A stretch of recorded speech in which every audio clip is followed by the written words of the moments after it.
The spiritual wisdom of Napoleon Hill as gleaned from Think and Grow Rich. In my opinion, the greatest business book ever written. And here, pulling out some of the great spiritual teachings hidden within this book by a great spiritual man. This is part 2 of this little series, I guess you could call it. So let's take a look at where we are next. Our brains become magnetized with the dominating thoughts which we hold in them, and by means which no man is familiar with, these magnets attract to us the forces, the people, the circumstances of life which harmonize with the nature of our dominating thoughts. Boy, Napoleon Hill wrote that way before The Secret, way before this idea of, oh, come on, it just completely slipped out of my mind, that what you put out, law of attraction. In fact, you could say the law of attraction was a ripoff of what Hill wrote here. And I've been saying for a lot of years now that thoughts are things. I've been saying for a lot of years now that the questions that you ask yourself determine your life. Your questions that you ask yourself determine the quality of your life. And if your brain becomes magnetized, and it does, with the dominating thoughts that you hold in your minds, so the thoughts that are things become the dominating thoughts of your life and become the magnets which draw things like those thoughts into your life. Things that harmonize with the nature of your dominating thoughts come into your mind based upon those thoughts that you choose. And that's the first thing I want to say, that you choose the thoughts that are going to stay in your mind. Now, it can be argued that outside influences do help bring thoughts into our mind, but outside influences lack the power to make us focus on those thoughts or keep those thoughts in our minds. A good analogy might be, you can't stop a bird from flying over your head, but you can stop the bird from building a nest in your hair. Some of us, that can happen, but we don't allow it to happen. So the first thing for you to realize is that, like the Christ said, as a man thinks in his heart, so is he. Hill was echoing that sentiment. So the first thing is to become captain of your own soul, master of your own fate. And really, part of that, and a lot of people ask me, why do you talk about meditating all the time? Well, the first step about really being able to control your thoughts is to being able to clear your mind. Shut down the clutter, shut down the cacophony, shut down the noise. And meditation does that and helps you in that effort to do so. And once you've got control of your own mind, it sounds like it should be super easy. Not always so, but it is easy if you define easy as something that you can do.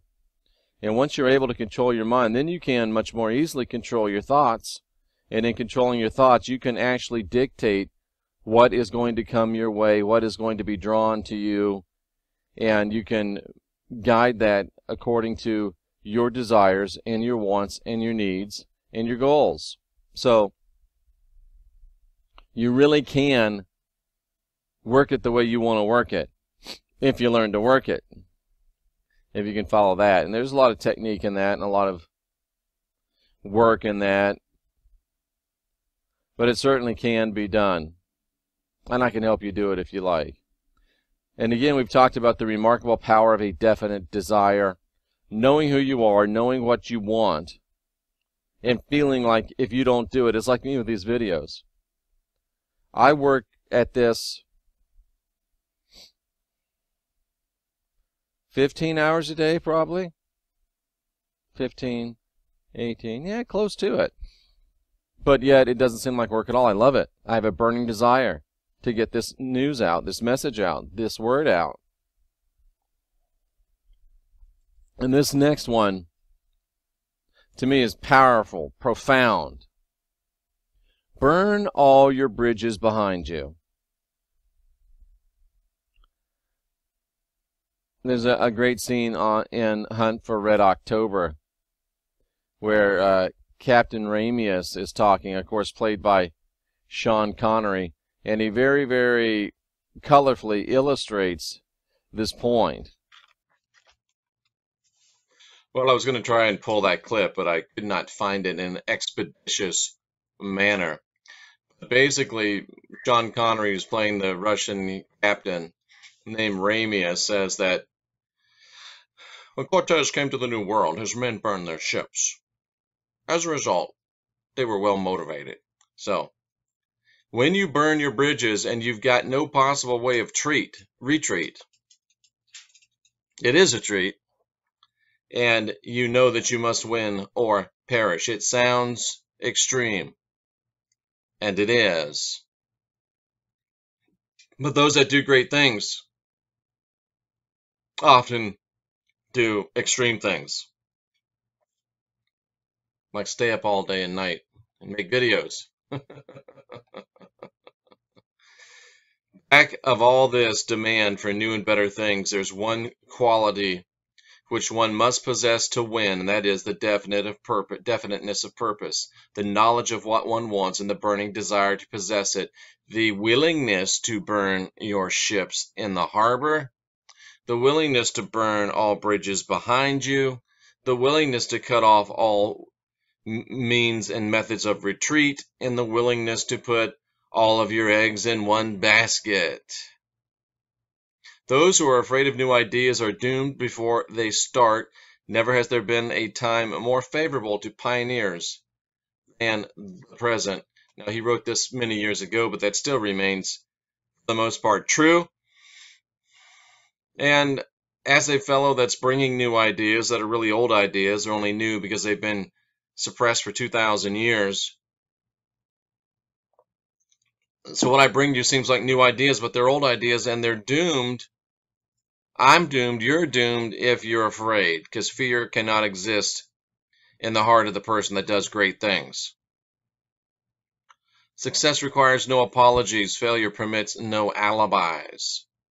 If the thing you wish to do is right and you believe in it, go ahead and do it. Put your dreams across. Never mind what they say. You understand that they say, nay say.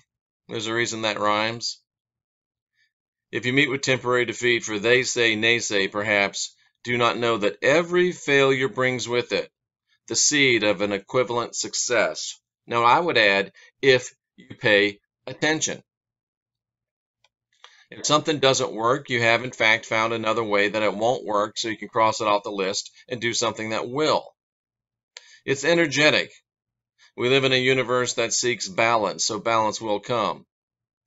Practical dreamers do not quit. Dreams are the seedlings of reality. This is why I encourage people, if you're not doing it, it sounds silly, it sounds ridiculous until it starts changing your life.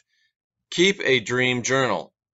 As soon as you wake up in the morning, before your feet hit the floor, as much as is possible, because I know sometimes you got to go and you got to go, but before your feet hit the floor, pick up your dream journal. Write down what you dreamt about. Keep it every night, and it will make a profound change in your life. A burning desire to be and to do is the starting point from which the dreamer must take off. Dreams are not born of indifference, laziness, or lack of ambition. And this is difficult for some of our folks in the 30, 35-year-old range, because for some reason, a lot of folks in that age bracket seem to feel like the world owes them something, like they have a sense of entitlement. I know that's an overgeneralization, but I've seen it many, many times in people of that bracket, and guess what? For some reason, your generation didn't get the memo. Your ship's not coming in. You got to swim out and meet it. And only the swimmers are going to be the people that do something. Indifference, laziness, laying on the beach waiting for your ship to come in. It's going to be a long wait, and you're going to get awfully hungry and awfully exposed to the elements if you don't swim out and meet your own ship. Look at this. Faith is the head chemist of the mind. When faith is blended with the vibration of thought, the subconscious mind instantly picks up the vibration, translates it into its spiritual equivalent, and translates it to infinite intelligence, as in the case of prayer. So again, as a man thinks in his heart, so is he. What you think about is what you're going to get. Law of attraction, what you put out comes back more and more and more. And it's the person that can consciously take control of their thought processes, and a person who can consciously drive their mind, like, they're the driver, the pilot their mind, that's a better analogy, is the person that's going to be doing great and amazing things, or at least the things they were born to do. Now here we get a little controversial, and we'll probably wrap up this little talk with this. But you know what? It may be controversial, but it's true. And sometimes people don't like to hear things that are true because they're a little bit uncomfortable. The emotions of faith, love, and sex are the most powerful of all the major positive emotions. When these three are blended, they have the effect of coloring the vibration of thought in such a way that it instantly reaches the subconscious mind, where it's changed into its spiritual equivalent, the only form that induces a response from infinite intelligence. Love and faith are psychic, related to the spiritual side of man. Sex is purely biological and related only to the physical. I don't know if I agree with that. The mixing or blending of these three emotions has the effect of opening a direct line of communication between the finite thinking mind of man and infinite intelligence. He's waxing a little bit alchemical, he's waxing a little bit hermetic, he's waxing a little bit magical with a K, magical, and he's touching on an area that is true, that is legitimate, that is effective, that is practical, that is powerful, but yet, it's something that many people don't understand, and because of that, there's a great deal of fear and trepidation regards it. But if you can charge your intention with the emotions of faith, with the emotions of love, and with the emotions of sex, and you notice we're talking about emotions, we're not talking about any type of blood or other fluids, but if you can charge your intention with faith, love, sex, they create a very, very powerful focusing of intention. And notice that love and sex go together, so that's something to be mindful of. I think those of you that know what I'm talking about know what I'm talking about, and those of you that don't, we don't need to go any deeper because it's going to make you very, very profoundly uncomfortable. But when you can combine the strongest human emotions with your desire and your intention, it becomes pretty much insurmountable, which is the problem, because the old adage, be careful what you wish for. If you have something you want and you apply these three emotions and amplify your intention, it's like the Christ said, whatever he wants, whatever you want to do shall not be impossible for you. Say to this mountain, move. And sometimes what you really, really, really, really want in their song, give me what I want, what I really, really want, ain't what you need, what you really, really need. And you'll be saying, oh man, why did I do this? Why did I bring this on me? So think it over. Think it over. It's another song.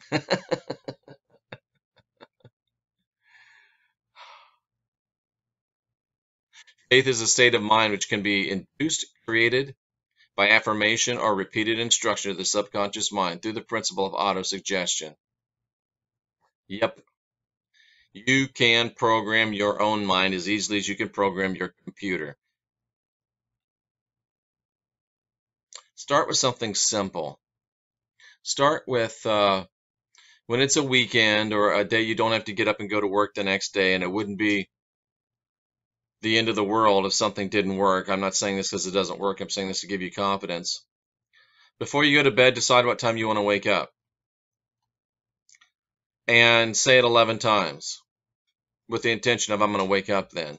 So I'm going to wake up at 7 a.m. I'd say 7 a.m., 7 a.m., 7 a.m., 7 a.m., 7 a.m., 7 a.m., 7 a.m., 7 a.m., 7 a.m., 7 a.m., 7 a.m. And I picked 7 a.m. because that's when I wake up, and I picked it because it does work. 11 times 7 a.m. If you want to make it even more powerful, tie in some EFT with it. Leaf Project is on live. And you will be amazed at how effective it is, and that'll give you the inspiration to try it in other, perhaps more important areas of your life. So that is the spiritual wisdom of Napoleon Hill, as gleaned from Think and Grow Rich, Part 2. I'm Jeffrey Daugherty, the Christian Whistleblower, helping you unwind your mind and indoctrinate yourself, and hoping that you will, offering you the opportunity to be an unindoctrinator. Share these videos in this channel on social media and sponsor my work. One-click sponsoring through PayPal or Patreon, available at my website, which is in the comment section. Jeffrey Daugherty, Christian Whistleblower. Unwind your mind and indoctrinate yourself so we can be excellent to each other.